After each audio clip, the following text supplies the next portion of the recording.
So today on the podcast, we've got Arron McCarthy-Gladstone. Arron, can you start by introducing yourself?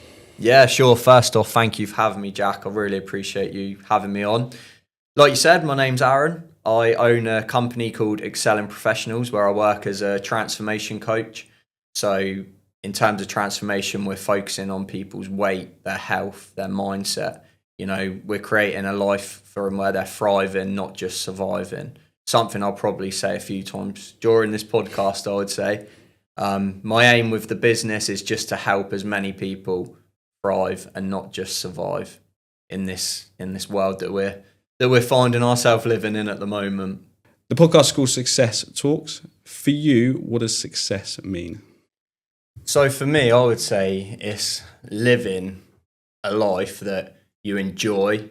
You know, you get up every day with purpose. You're doing the things that you enjoy doing with the people that matter to you. Mm-hmm. And like I said in my intro there, you're thriving and not just surviving. I think there's a lot of people who are maybe living on autopilot, shall we say, going about their day-to-day business. And for me, success to me is, living that life where I am actually living and I'm not just a cog in the wheel, shall we say. Okay. If somebody feels like they are just going through the motions, as you say, what do you think they could do to potentially improve their health or take an easy step forward? So I would say pausing, actually taking a moment to reflect on, you know, where they're at, maybe where they want to be, you know, what does that look like? And then once you've got that clearer picture, you know, can we start actually taking the actions today of the person that we want to be? Because if we can start showing up as Arron 2.0, Jack 2.0 on the daily, well, you're going to become that person. So that's where. Okay, nice. When we were at uni, you were quite already into the health and fitness and you were very much competition based. Yeah. You then made the transition to go into the police force. What caused that transition? So, my journey with health and fitness it's been an interesting one. And I think it's given me a lot of experience, which has enabled me to, you know, be in this position now where I can work with people maybe more holistically.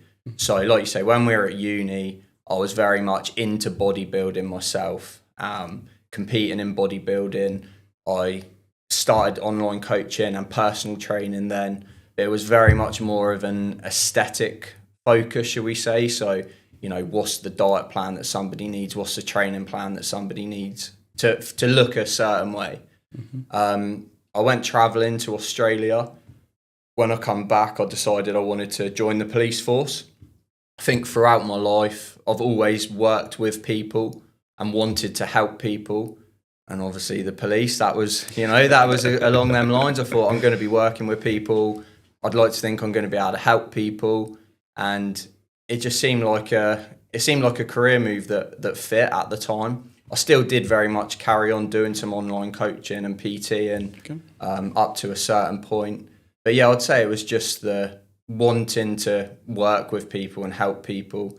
That's something I've always wanted to do. So, okay. And how was it working in the police force? It was an experience, shall we say. And like I said a minute ago, it's helped shape me into the person I am now and enabled me to, you know, be in the position where I feel I can really coach people on real life matters, shall we say, rather than just the aesthetic goals of training and dieting and all of that sort of stuff. In the police, you know, you're dealing with people's real life scenarios, real life incidents that dramatically impact their lives and the way their lives are going and all of that sort of stuff. So I think them life experiences from the police, you know, that ability to handle difficult conversations with people about things that you wouldn't wish upon your worst enemy, do you know what I mean? So I think that experience has been valuable with the coaching journey I'm on now. And what it's done is it's enabled me to be able to handle the things that come up during coaching calls with clients, you know, process it and then offer the appropriate response. Okay, nice. Obviously, that was a point in your life that you were employed, and I'd imagine working very hard if you're working for the police. Yeah. Whilst you were in the police force, how did you find it impacted your personal health and well-being? So I think subconsciously through the journey I've been on with bodybuilding, certain life situations, parts of my mindset have been developed without me even necessarily thinking about them. So like the discipline of bodybuilding, let's say. Being in the police force, obviously it brings about a whole different dynamic where, you're dealing with shift patterns, you're dealing with the emotions of dealing with certain incidents, all of that sort of stuff. So I'd say that it really opened my mind to how I was as a person in terms of, the things that I was doing to help me process some of the things, find better coping mechanisms, better strategies to keep myself in a good space.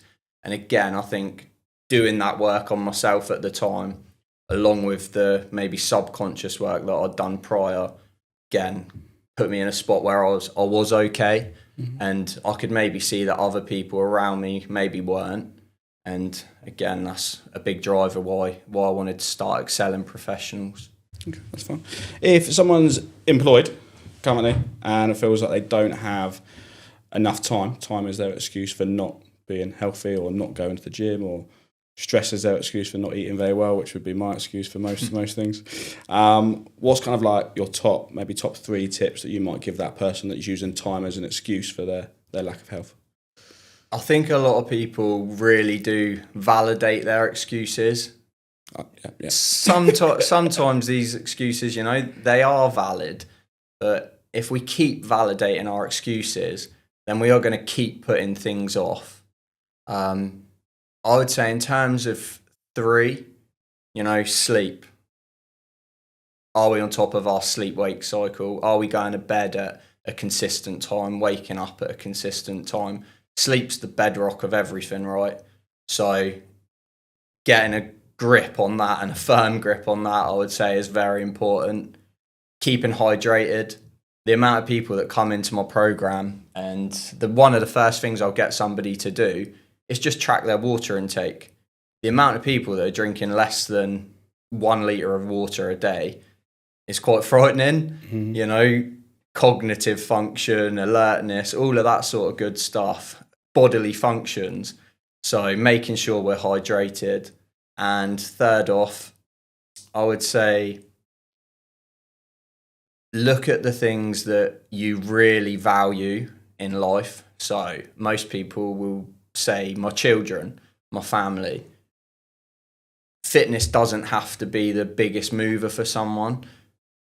But if we can relate your fitness goals, your well-being to the things that truly matter to you, I would say you're then going to start showing up consistently.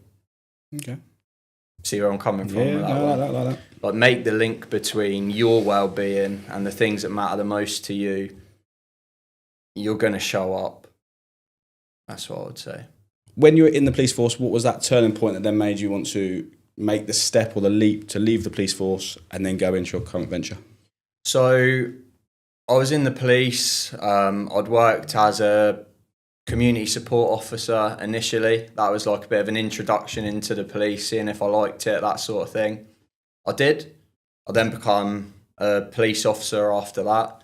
Very much, on the beat, local neighbourhood officer, doing some response bits as well. So responding to the 999 calls and the emergency incidents. I'm quite strategic, I would say, in terms of like the way I think. That maybe aligned more with going into CID and maybe more the detective route. I was literally a week away from doing my detective exam, but I just didn't feel fulfilled in terms of like I wasn't having that impact that maybe I wanted to have with people. I'd go and interview people and be giving life advice in interviews and stuff with prisoners, and they would make it a joke in like amongst my colleagues, and they're like, why don't you consider doing this? And then the penny started dropping, and I've spoken about my well-being whilst I was in the police force, and maybe seeing my colleagues suffering a little bit in terms of their well-being. I thought maybe, there's a lot of professionals out there who are having the same sort of struggles. What impact can I have? like I said, they made a joke about me giving life advice to people, and I was like, well, can we make a job out of it? So that's what I've done. A big thing for me as well was talking about values and family and that sort of stuff. My shift pattern was going to change to doing 7 weekends out of 10. My wife is a school teacher. We're not going to spend much time together if I'm working 7 weekends out of 10. Yeah. So again, that was another big driver, and like, this is the right time for me to make that leap. Okay. Is there anything that's happened in your life in your younger years that's made you passionate about what you've done, and it like led you to this improving people's health and health, fitness and mindset? Like I said earlier, I've always wanted to work with people, and every line of work that I've done, whether that's been working in the gym, whether that's been working in the police force. When I left college, I worked for Chelsea Football Club as a coach. So if this business doesn't work, maybe you'll give me a job. But yeah, no, so I've always worked with people, and I think I've always had a real nice nature with people in terms of, I am empathetic. I listen to people. Fitness has obviously always been a big driver for me, but I do think the main thing is that just wanting to work with people, which has, been shaped through the experiences I've been through in my own working career and practices, I suppose. Okay, nice. If you could go back to your younger self, maybe as a teenager or somebody at primary school, what is one piece of health and mindset advice you would give yourself? I wouldn't say this is health and mindset advice. I'd say it's more general. I would say you're on the right path to where you need to be. And all of these experiences, good and bad, are helping you shape you as the person that, you want to be and need to be. And that will get you where ultimately you've got to go. At the moment, do you have any clients? So what percentage of your clients are kind of online to in person? What's kind of your split on that? So I very much cap my numbers in terms of the people I work with, because I want it to be a bespoke service. I want to give my best to people. And I would say 75%, if I was going to put a rough estimate on it, are online clients. And then 25% is more in-person, one-to-one, personal training. I think in-person personal training is always going to be something I want to do, because I love that interaction with somebody up close. Like, you can speak to 100 people a day on Zoom. Mm-hmm. Is it the same as having that conversation with somebody in person? Yeah. Probably not. So whilst I think the online element is growing and is my, main driver as such, I always want to keep that in-person contact for that reason. Yeah. No, I agree. And even like from a business standpoint, I don't think anyone can say a Zoom meeting is half as impactful as an in-person meeting. No. So I can only imagine what it'd be as far as trying to make change with people. I've been fortunate with some of my clients, they've been more local, and a coaching call, let's say, within my program, we can do it in person. We can meet up, coffee, safe environment, and have that coaching call in person. Obviously, that's with the clients more locally. Mm-hmm. Zoom becomes a great tool for clients in Australia and wherever else it may be. So, okay. Have you got any clients currently outside the country? Yeah. So Australia's like my main hub of outside clients from the UK. So I've got a guy in Sydney, a guy in Fremantle, which is over Perth way. I've got a call next week with a lady in Adelaide. So, hopefully we're spreading round all the way around us. And is any of that tied to your time over there, or is it just completely unrelated? It's all completely unrelated. Okay. Completely unrelated. How do they know about you? So the first guy in Sydney, he was friends with a client of mine in Fair Oak, so locally. Yeah. Saw the results he was getting, had conversations, jumped on a call and come on board. He's actually been with me since before I was in the police force, so he's been like a client for a long, long time. The guy who's now in Perth, met him in the gym in Hedge End, in a gym that I was training at previously, joined my program. It is Australian, moved back to Australia during our program, and then the lady in Adelaide is through a mutual connection who's advised her to contact me. So nice. Power of networking. Love it, yeah. And all almost quite local as well. All from like local recommendations. Yeah. Nice. People talk about mental toughness. What do you think this means in everyday life?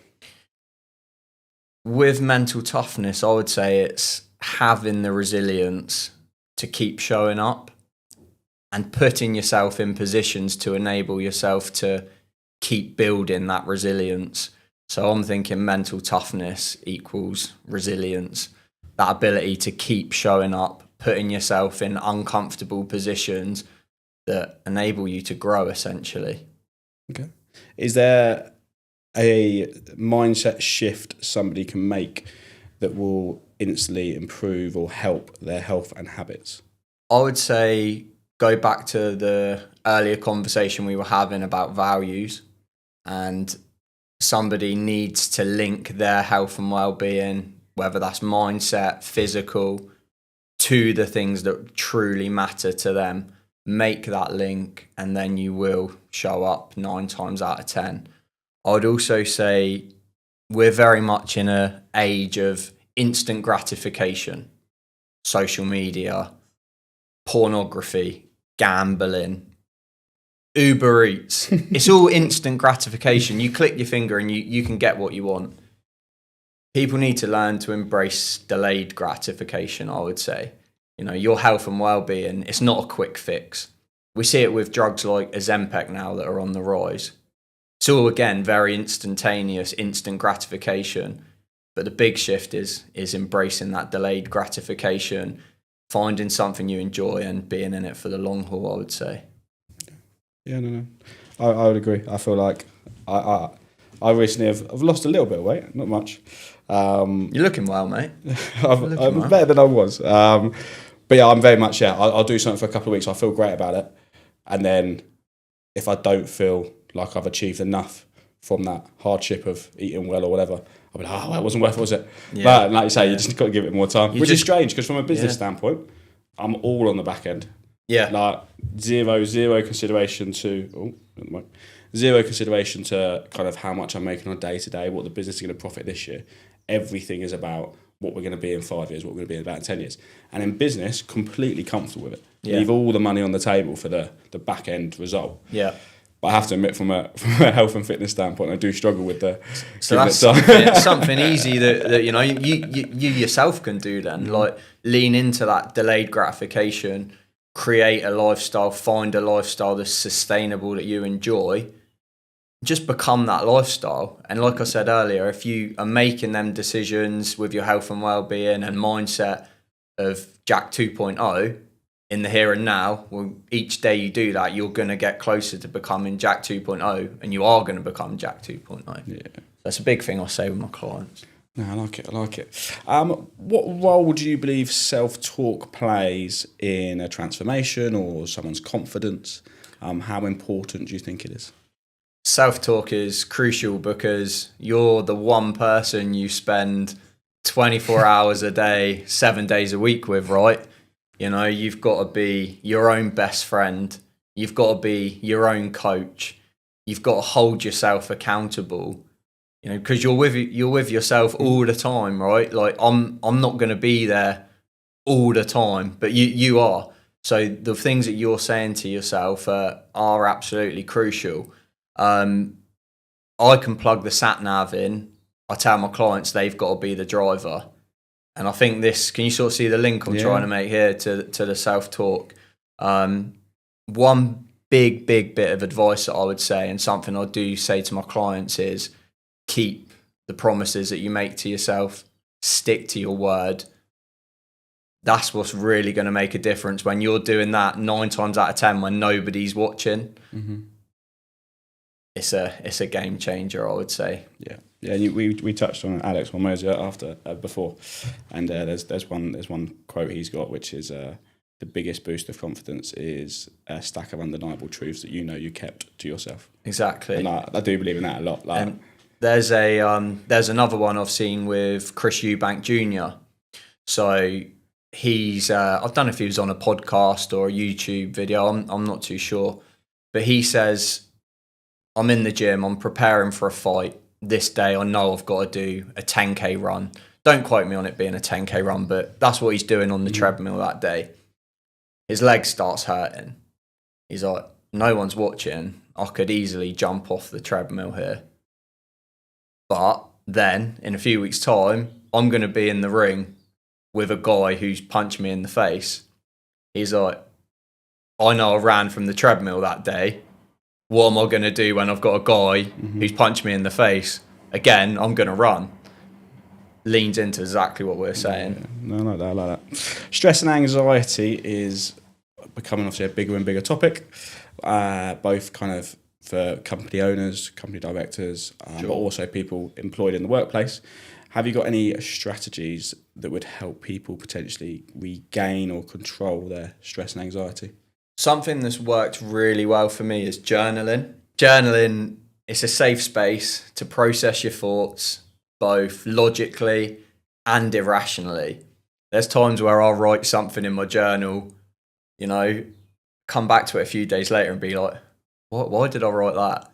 But by writing it in my journal, where it's a safe space to me and nobody else sees it, I haven't vented it, which has then potentially caused an argument with the missus or an argument at work. Do you know what I mean? Yeah. So I think that's a really good tool. And alongside journaling, adding gratitude entries. What are we grateful for?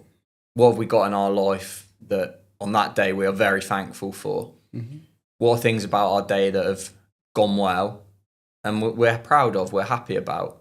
Likewise, what are things that haven't gone so well? There's no such thing as failure, only feedback. So what feedback can we take from that going forwards? So for me, journaling is a really good tool. Okay. My introduction to journaling, shall we say, when I first become a police officer, we used to have to reflect on incidents that we'd attended. What's gone well? What's not gone so well? What can we take? And yeah, that was something that after that initial stage of training, I didn't have to do as much. In hindsight, I wish I'd been doing that the whole time because it really does help process, your thought patterns and make sense of situations.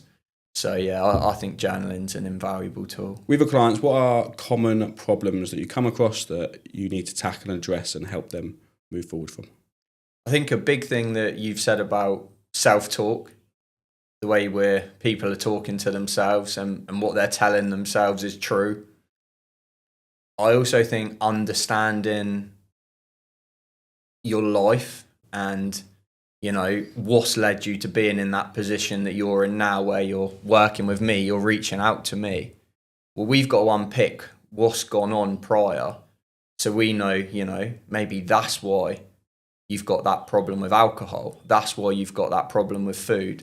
That's why you can't stick at something consistently. So I would say unpicking what's led the client being in that position where they're reaching out and working with me, because then we can flip the things that we want to flip and take the parts going forward that we know serve us well. So the conversation that we had a minute ago where you were talking about business, we know that you're happy to see that delayed gratification in your business, not so much with your health. So, can we unpick that? Can we see what's going well with business? And can we implement it into your health and fitness routine in one way or another? The sort of strategies and things that we're doing. So I think that's a big thing. Okay, nice. Morning routines. Everyone's doing them now. Yeah. Everyone's doing them. Massive on social media. Everyone post their ice bath in the morning and their meditation and their journaling's a common one as well. Yeah. What's your thoughts on morning routines? Is it something you use with your clients? Is it something you use personally? So yeah, I do have my own morning routine, but I'm very flexible with my morning routine because I haven't been in the past. And if I haven't done the cold shower, the journaling, the stretching, then I'm beating myself up all day about it. Some days it's not possible. Some days you do get up that little bit later. You have got to be in work that little bit earlier. So I think finding a morning routine that you're content with, but you're willing to adapt and be flexible with, is crucial, because then you're going to be sustainable with it.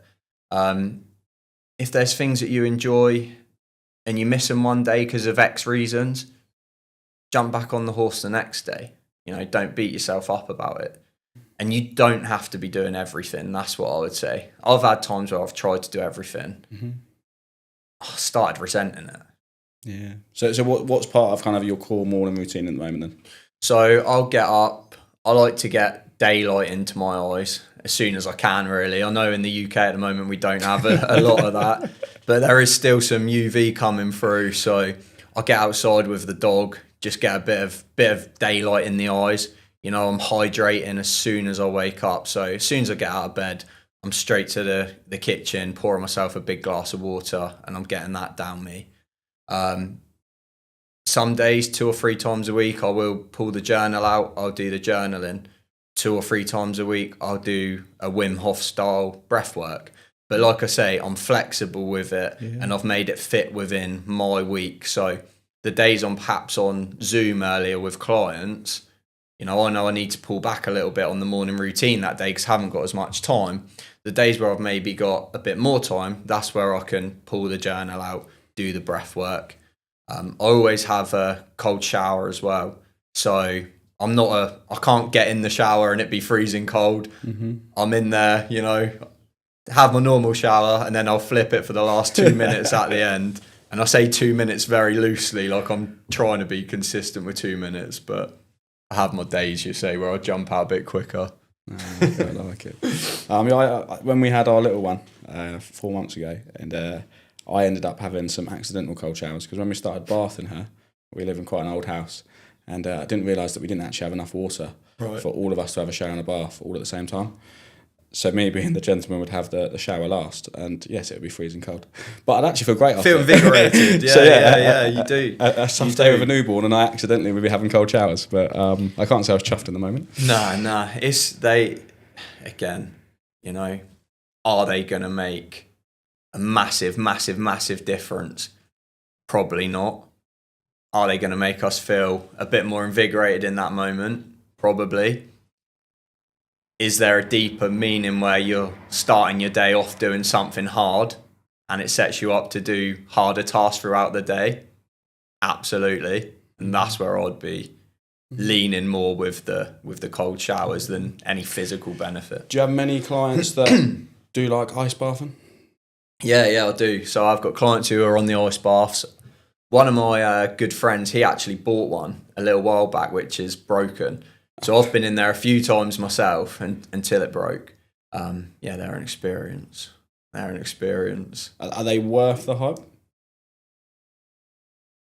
Percentile gains, I would say. If we're nailing our ice bath routine, but our sleep patterns out of sync, we're fueling ourselves with ultra processed foods, we're not training, we're not spending quality time with our family and loved ones, I'd say they're probably things that you'd want to focus on more than an ice bath. Yeah. But yeah, that's the easiest, especially now. You got I think there's like £100 option, isn't there? The inflatable one, and the amount of them that must get sold, used once and never used again. Yeah, exactly. It's people are always looking for that quick fix, that thing they have to be doing. What's the latest trend? This is going to get me the results. This is the secret. How many things have we seen in our lifetimes that have come and gone? Yeah, I bought one of those. I say one of those. It's like meant to be like a sauna t-shirt or whatever. Oh, right. I swear, I was like, yeah, I'll get that. There, help me lose some weight. Didn't even fit, and just forgot to send it back, and it's just another 15, 20 quid down the drain. Yeah. It was a great little sponsored ad that come up, and I was like, that's going to solve all my problems. That's the secret. Yeah, marketing is very powerful, especially in this social media age where it comes up all bright and looks fancy, and this is the secret. We get drawn into that, don't we? Yeah, so definitely. Yourself, you're active on socials. Yeah. What would you say your aim is to achieve through social media? Just to promote my messages, I suppose, in terms of health, weight control, mindset control, putting that out there in a way where it's digestible for people consuming it, and where I stay authentic to myself and don't maybe lean into how the algorithm would want me to make content to potentially blow up, because views doesn't equate to money, right? Mm-hmm. You know, I want a platform which is authentic, where I am myself. I'm putting out the content that I want to put out there, spreading the messages that I want people to receive and consider, and then go from there with it, rather than negative hooks that maybe are more likely to go viral. But it's just me feeding that negative algorithm and that negative headspace that a lot of people find themselves in from just consuming that on the daily. Mm-hmm. You're obviously in an industry that is absolutely huge on social media. Too big these days, I would say. And like you say, loads of kind of clickbait and false hooks to draw people in. Yeah. What do you think are some of the common problems with the industry on social media in terms of health, fitness, and? I think people looking to one up the next guy. So let's say you're in the health and fitness space. You put a video out there, I might have a different viewpoint on. I then take your video, make content slating your video. What does that achieve? And for me, that's a big one at the moment that I'm seeing. Everyone's trying to one up each other. People, you know, rather than accepting different viewpoints that people have, and, you know, whether that's right or wrong, having to say something about it just to one up that next guy. I don't like that. Okay. In a space where there's so much noise, if I'm just your normal everyday person and I'm watching all these videos and I want to improve my kind of health and fitness, what would one piece of advice you give that person that's viewing all this different form of content, doesn't know what to think or believe, or what's one piece of advice you give them? That's very much the space we're in now, isn't it? Information is so freely and easily accessible to everyone. I suppose in a way you've got to just go with your gut. Are you connecting with the person who's putting that content out there? Are you feeling that they're speaking to you and your specific situation, whether that be good or bad? You know, are they making that connection with you through the content that you're consuming? And then go with it from there. That's what I would say. Okay. So from a lot of your clients, you've seen people completely transform in many different ways. Yeah. What would you say are some of the common traits of those who succeed compared to those who quit? I'd say the clients who really do succeed, but they don't just succeed in the program, they continue to succeed after, is they are very much open-minded. They embrace that growth mindset. They want to learn. They want to challenge their thought patterns. They want to challenge their behaviors, their belief systems. They lean into that. They understand that. And it allows them to just keep thriving, because they're not that closed book that, you know, this is what I know and I'm not going to hear anything different from you. Yeah. And I'm not going to challenge my belief systems, whether that's because of their ego, you know, that might well be the case, or because maybe they're scared of change, you know, bit of cognitive dismissal in there maybe. But yeah, the big thing for me is that open mindset, that growth mindset, and leaning into the work we're doing together. Yeah, well, you would hope if someone's reached out and that is the first step to change. So do you have many clients that really struggle with that change, even though they've reached out and asked you to help them? Yeah, and like I said, whether that's their ego getting in the way, cognitive dismissal, this isn't going to work for me. I've tried this, I've tried that, this isn't going to work.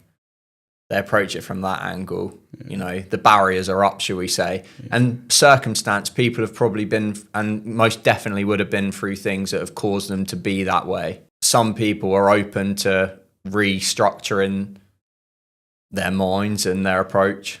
Others, maybe not so much. Yeah, you've got to. This is not just health and fitness. This is my opinion on anything. You've got to base your like base what you think on results. Yeah. Like not opinion. Like say, when I know this, like, yeah, but if you're not happy, Yeah. you know what, you're not making money or you're not successful, like something's wrong on it. Yeah. And like reframing failure, you know, if a client tries something with me and they don't enjoy it, well, that's just feedback. Cool, we've tried that. It's not working for you. It's not something you necessarily enjoy. Well, let's change it. Yeah. Because like you're saying, we want to create and become a sustainable, enjoyable lifestyle. Well, that's just what we do every day. We're not viewing it as we're on a diet. You know, you could eat a diet of McDonald's. That's your diet. Mm-hmm. Like your diet is whatever you're consuming. So stop framing things in a certain way and just create and become that lifestyle. Mm-hmm.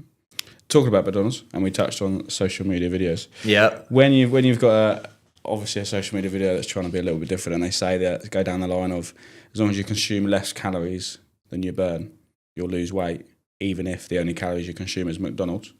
If a client says that to you, what's then your kind of feedback and response to that?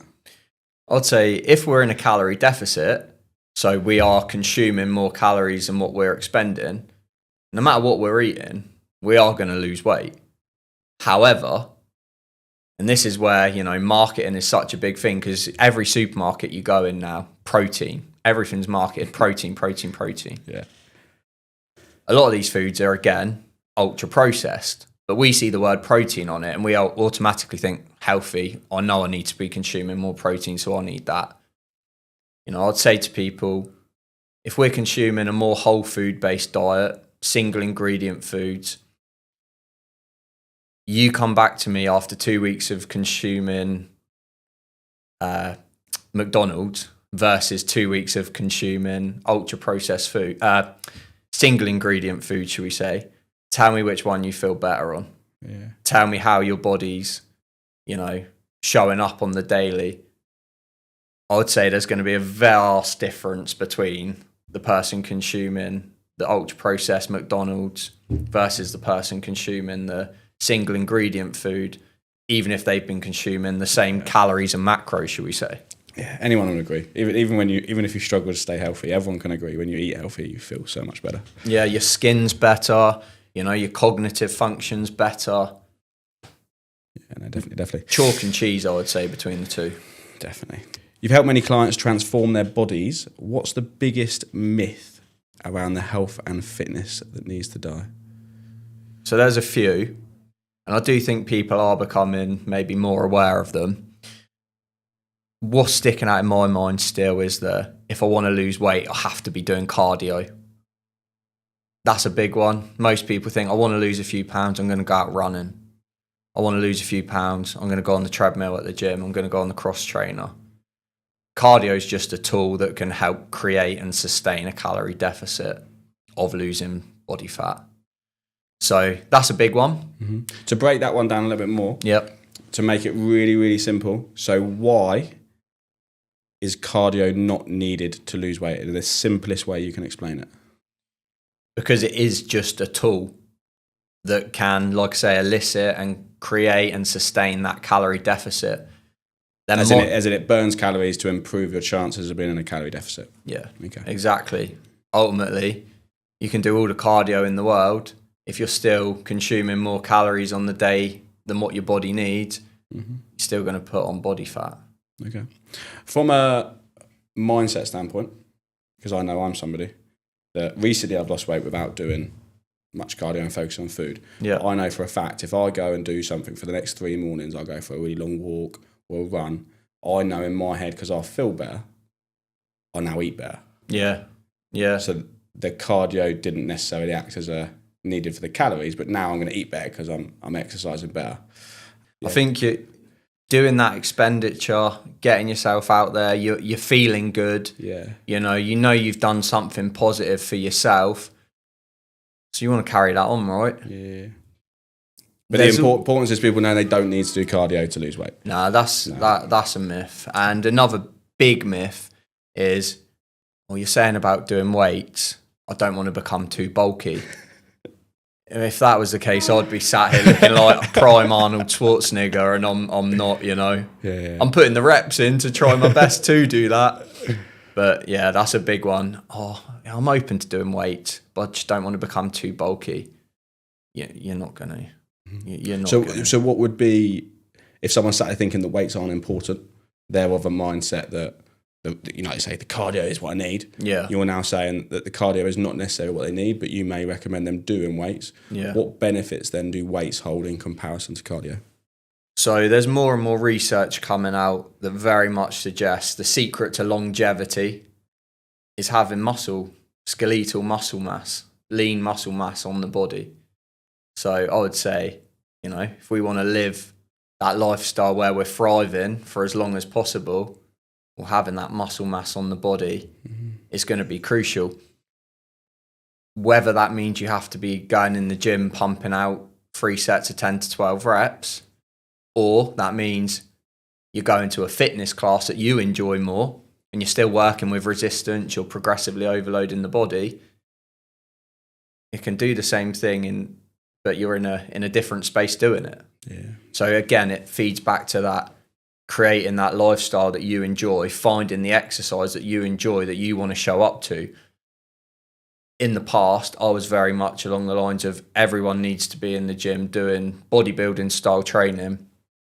Now, I'm a lot more open to the fact that some people just don't feel comfortable going in that gym environment, but they're happy to do some weights at home. They can make great progress at home with a set of 5-10 kilo dumbbells. Some people are happy going to an exercise class. Some people might want to go rucking, for instance, like carrying some weight on their back and going on hikes. It can look like however you want it to look, essentially. Just got to keep showing up. I like it. There was an advert around Christmas time, and it goes in what you're saying about weights being able to longevity, and it was around, I don't know if it was an M&S or John Lewis, and a granddad picking up their granddaughter to put the star on the top of the Christmas tree, and then it turned into a advert about being healthy. Yeah. And it highlighted the fact that how many granddads can pick up their granddaughters exactly, and put them on top of the Christmas tree and things like that. And take that granddad, him, doing that exercise that's enabled him to do that. It links nicely back to what I was talking to you about earlier in terms of values. His values, I'm guessing by the advert, very much is family, being in that wholesome family environment. Because he's still exercising, he's seeing the benefit of that in that family environment, that he can pick the grandchild up to put the star on top of the tree. That is literally exactly what I've been talking about throughout this podcast so far. Yeah, no, definitely. But a lot of people struggle with consistency, me included. What would you have as your go-to method to a healthy habit that would help people keep to their consistency? Follows on nicely from the conversation we were just having in terms of building out a lifestyle that is tailored to you, that you enjoy, and that you live every day. You live and breathe that lifestyle every day. Like I said, it doesn't have to be pumping out weights in the gym every day for you. It can be something else. But build out that lifestyle that it doesn't feel a chore. You're doing the things that you enjoy daily because you're going to keep showing up. So just find what that is. Sleep, nutrition, exercise, and mindset. If you had to rank them in order of impact, what would that be and why? So these 4 things are going to have a very positive or a very detrimental effect on one another. It can work both ways. You say 1 to 4, yeah? Yeah. Best one first. So out of the 4, which is the most important? Most important for me is going to be sleep. It's the bedrock of everything. Hormone regulation, recovery, cognitive function. How do we feel after we've had a good night's sleep versus a bad night's sleep? Sleep for me, number 1. Number 2, I would then say, is mindset. Generally, the body will follow where the mind tells it to go, right? When we've had that bad night's sleep, for instance, we're maybe not thinking as clearly, and it becomes easier to then make them poor choices. And then obviously you can flip that. Third, I would say nutrition. We've talked about consuming McDonald's on the daily to create a calorie deficit versus consuming single ingredient whole foods, and the difference between how you're going to feel. How are we fueling ourselves? Again, it's going to help with cognitive function. It's going to help with, staying the course in your day, that sort of thing. Fourth, I'm then going to say is exercise, because we've spoken about muscle being the secret to longevity, essentially. But without them other three things in a good place, your exercise performance is really going to suffer. So let's say we've got exercise, we're in the gym every day, we're nailing our training plan, but we're sleeping 2 hours a night, we're fueling ourselves on that ultra processed food. Our mindset's not in a good place. We're not going to see the benefits of the exercise. So that's why I would rank them in that order. Okay. As soon as I asked the question, I don't know whether we'll put this in the podcast. As soon as I asked the question, I thought about my partner. Right.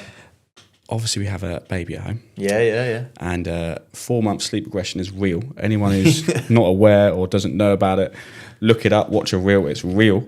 Some of my friends are going through that at the moment. With but I won't try and sit here and act like it's impacted me half as much as my partner, because she's an absolute hero and she does the nights pretty much. So yeah, as soon as I read that question, and we're both pre-wedding, trying to lose a bit of weight, get in a better place, sleep ain't a thing. Yeah. Doesn't exist. Yeah. Last night, she woke up this morning, she was absolutely buzzing because she had a dream whilst asleep. Wow. And she's not had that for 4 months. Yeah. So that puts into context how short her sleeping is. Yeah. If, for example, she come to you as a client, and you've just said that sleep is top dog, it's the most important thing, and she can't improve that right now. We've literally signed up to a sleep coach. Yeah. She can't improve it. What are your kind of advice? What's your next steps if she's your client? She cannot improve her sleep. She doesn't sleep for more than an hour and a half at a time before there's another screamer baby. Yeah. Where are you going? What are you doing with that client? We've got to just be realistic. We've got to be realistic, That is the situation at the moment that she's in. So we've got to accept it, Is there ways we can change it? Let's look in the day. Is there a window here and there where maybe we could bank that nap? Are we getting out in the morning, getting that light in our eyes? Maybe the same in the evening as the sun's coming down a little bit, which is enabling us to get that little bit of sleep when baby's gone to sleep. Mm-hmm. We've got to control the variables that we can control. Also, like I said, it's a moment in time. So it's not going to last forever. So, let's look to get a grip on what we can get a grip on. Them lessons, what we're learning might not be in the here and now, but again, they're going to set us up nicely for the future when the situation does change. Nice. The whole it's a not a long-term thing, it's a short-term thing. Pain is temporary. That's all I keep saying all the time. Albeit she's probably not very impressed when I say it. She's like, but pain is temporary. But after a month, it's becoming a long temporary pain. But but no. I feel that being in the police force and the shift patterns.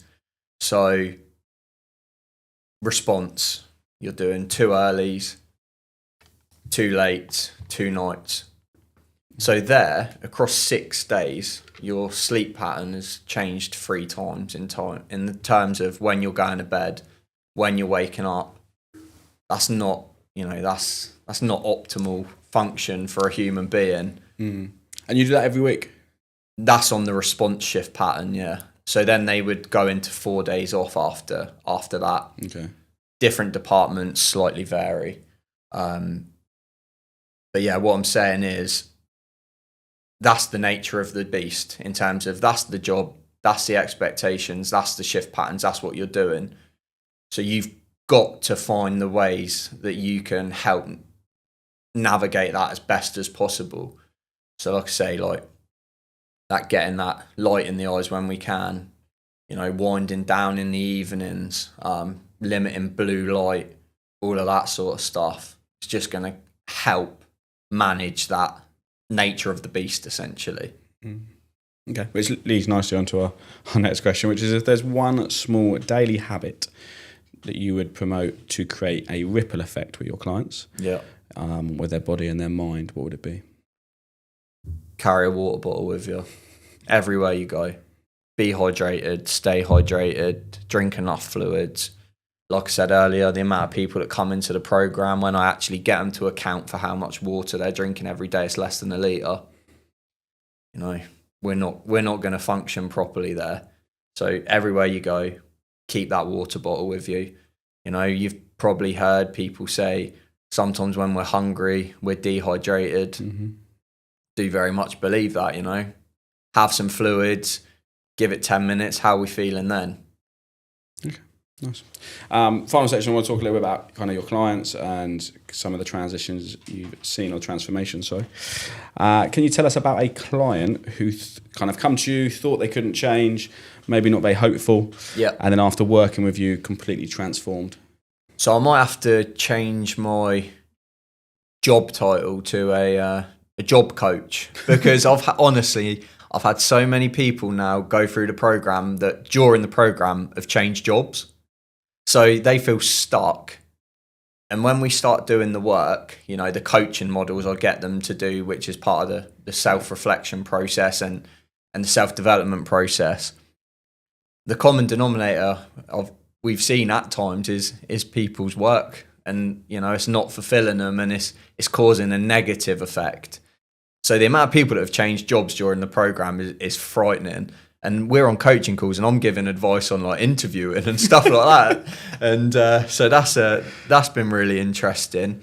And a former client of mine who I'm sure would listen to this, when he come into the program, obviously I won't say names, using alcohol as a coping mechanism. You know, he's picking up that bottle to unwind in the evenings, X, Y, and Z.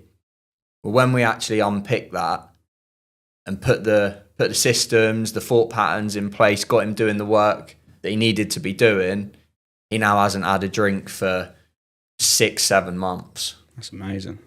So yeah, that's a pretty cool one. You know, we figured out that it wasn't serving him the way he wanted it to serve him. Could we experiment with limiting it? Still, a lot of the same issues are coming up. So it's like, right, no, it's got to go. And I think at times having someone in the trenches with you as such, so somebody who's there with you, they're by your side, they're pulling you up. I think that's where a lot of the value is within the coaching, that I'm there very much with my clients. And like, I'm feeling like I can see the emotion. You know, at times I've shared things with them where the emotion's coming out of me. It's uncomfortable, but that's where the growth happens. Yeah, I think that's pretty cool. I'd very much agree. You spoke about earlier that you work with people kind of from multiple countries. Yeah. Is there any cultural mindset differences that have surprised you from country to country? I wouldn't say it's cultural as such, but I think a lot of people think they are alone in their struggles. So a lot of people think that they're the only person in the world suffering from X problem. Nobody else has gone through that, or nobody knows how that feels. There's a lot of people going through a lot of the same things, right? So I think that's a big one. And something I spoke about earlier was the amount, like validating excuses. So the amount of people that I didn't do this because of X. Sometimes I'm a reasonable guy and I get it, and life gets in the way at times. We can't mitigate absolutely everything. Like, I get it. But the amount of people that are doing this continuously, constantly, and they wonder why they're maybe not living that lifestyle that they want to live. Mm-hmm. What would be your first step if you've come, because it is very common, I'd imagine. What's kind of a step that you would take when someone is, what's the terminology you just used about making up excuses? Validating their excuses. Yeah. So what's a step that you would take to help them when they're validating their excuses? I'd say let's unpick why we're doing that all the time. Why is that the default? that might look different from you to me to the next person. But let's actually understand why we're allowing ourselves to continuously do this and the negative effect that's having. And then if it's something we can control, if it's something we can change, well, let's do it. If it's not, we have to learn that sometimes we have to just accept things and carry on regardless. Okay. Nice. I like it. What is one mistake people make when they try and go all in on improving their health? I think the answer is within the question. What do you reckon it is? I'm flipping this here, aren't I? Well, yeah, and it's an insecurity for me because I'm an all in kind of guy. There you go. Yeah, I'm very much all in, and then for 2 weeks I'll be absolutely incredible. Yeah, I'll feel really good about it, and then I'll be like, "Oh, this weekend, darling, should we?" That's the answer. Going all in, 100 miles an hour, foot to the floor acceleration. You can't sustain it. You have got to go back to basics. You've got to relearn habits. You've got to relearn behaviours. You've got to understand what's led you to be in that position that you're in. The good bits and the bad bits. What can we take going forwards? What do we need to change? So you're learning about yourself all the time and then building up gradually. Habit upon habit upon habit. That's why the program I've made is so effective. We habit stack. So week 1, the work that someone's doing in week 1 is very different to the work they're doing in week 12. All they've done is stack habits throughout the process to get to that person. If I give them week 12's, blueprint at week 1, they're not going to be able to do it because it's too overwhelming. There's a real nice quote from Will Smith. I don't know if you've heard this one. The brick wall. The brick wall. Yes. There you go. I use it all the time and no one else has heard it. Will Smith, the brick wall, sums it up perfectly. So for your listeners who haven't heard it, Will Smith talks about building a wall. And he says, you don't set out to build the perfect wall. You set out to lay each individual brick perfectly. Eventually you build the perfect wall. But this one brick is going to be, laid the best I can possibly lay it. It is going to be perfect. And then I'm going to do the same with the next one, the same with the next one. And eventually we build the wall. No, I love that. It's cool, isn't it? And it applies perfectly to what I was just saying about the habit stacking throughout the program. It's a big thing in James Clear's book, Atomic Habits. I don't know if you've read that one. Yeah. Talks a lot about habit stacking and not going all in, like 100 miles an hour, stack each individual, lay each individual brick. Yeah. I like that a lot. What is your take on the hustle culture? Is it helping or hurting people's mental and physical health? You've spoken a little bit about Alex Hormozy, and he very much says, we have to go all in, throw ourselves in. And there are times for sure that we do have to throw ourselves in. We have to prioritise certain things to get a certain job done. Me, for instance, leaving the police force, building out my program. That's got to be my priority. I've got to work on that. I've got to put the hours in to get that done, to create that product that I can then start working with clients on. There's a cost to that though, isn't there? Our health and well-being. And I do ultimately think it does have a real negative effect. Whilst there are times we have to prioritise, I do think that constant hustle culture, grinding, work over everything, it is to the person's detriment with their health and well-being. I would say if your health and well-being's not in a good spot, what's the quality of the work you're doing like? Is it as good as what it could be if you'd maybe stepped away from it a little bit and then come back to it feeling a bit more recharged, refreshed, revitalised? The other take I have on it as well is you're replaceable at work. So if you're going 100% all in at work, you're working every hour around the clock. The company then say, the work you're doing is not really good enough. Really sorry, you're not fulfilling your role. You're out the door. They're replacing you within a week, 2 weeks, something like that. If only. Not in the childcare, not in the childcare industry. You're not replaceable though to those people at home that really matter. So if you completely burn yourself out, you've thrown yourself into the ground in terms of your health and well-being, and you're really now in a really bad spot, where people do certain things that they can't undo. Mm-hmm. You're not replaceable to them people at home who truly matter.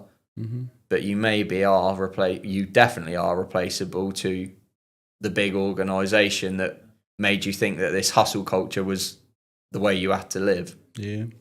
That's my take. That's fine. From a company owner standpoint, yeah. And let's say if I was one of your clients as a company owner, if I genuinely enjoy, from the bottom of my heart, enjoy working long hours as a company owner, because it's very different to an employee. Oh yeah, very different. Yeah. If I generally love, if I'm going to use the word hustle, generally enjoy what I do, love the hustle, but it may be one of the reasons why my health and fitness isn't quite where it wants to be. How might you tackle that differently compared to maybe an employee? So I would say I am describing myself quite right. actually. I would say, let's say, Jack. So Jack's in X position with his business. He's in X position with his health and well-being. He wants to take his business to X, Y, and Z. Is the thing that's holding him back the fact that he hasn't got that grasp on his own health and well-being, which is enabling him to think that bit clearer, come to work with fresh ideas, come to work with new ideas, innovative ideas that allows the company to grow from here to here? Is that the thing that's holding him back? I'd argue quite often it may be the case. We're not thinking as clear because we're not as hydrated, we're not fueling ourselves properly. Them ideas that happen when you're in the gym lifting some weights, or in an exercise class, or out walking with the dog, or pushing the pram along, if you're not doing that, is that holding you back? Okay. That's fair. Very valid. If someone's listening right now and feels stuck in their unhealthy routine, feels down in the dumps, what would you say is the first step for them to turn things around? I think the answer is in that question, taking that first step, whether that's getting off the sofa from watching Netflix and walking around your house, walking out, if you can do a bit more, walking out that front door and walking around the block, swapping that one ultra processed piece of food for a single ingredient piece of food. Just that one step, no matter how small that is, let that compounding interest, right? Mm-hmm. Businessman, you very much get my sense. Yeah. Same applies here. Let's compound these good habits, these good behaviors, these good actions. Let's compound them. Whether we start so small that we feel it's minuscule, it's not. Get off the sofa, get away from Netflix. Walk around the block, walk around your house. If someone listening right now is ready to change, they may have listened to this podcast, but they're feeling a bit overwhelmed, what's one piece of advice you want to leave them with today? Contact me. Okay, I'll let you on. I would also say, go back to what I was talking about earlier. Link your health and well-being to the things that truly matter to you. Fitness, personal well-being is massive to me. I don't need to be motivated to do it because I've got that discipline there. Somebody else, that's not the case, and that's perfectly fine. It's perfectly acceptable. But let's relate your health and well-being to the things that truly matter. Let's see how that's going to uplift them areas of your life so you're living you're not just surviving, you're thriving. Bit of a rhyme there, almost in a roundabout way. That's I would say is a big secret. Okay, nice. Well, thank you very much for having you on the podcast. Thank you for having me, mate. It was a pleasure. Thank you very much. And we'll put your contact details and stuff in the description for anyone that wants to contact. For sure. If anyone wants to contact me, you can book a call through my LinkedIn, through my Instagram, and we can go from there. But thank you for having me. No, it's been a pleasure.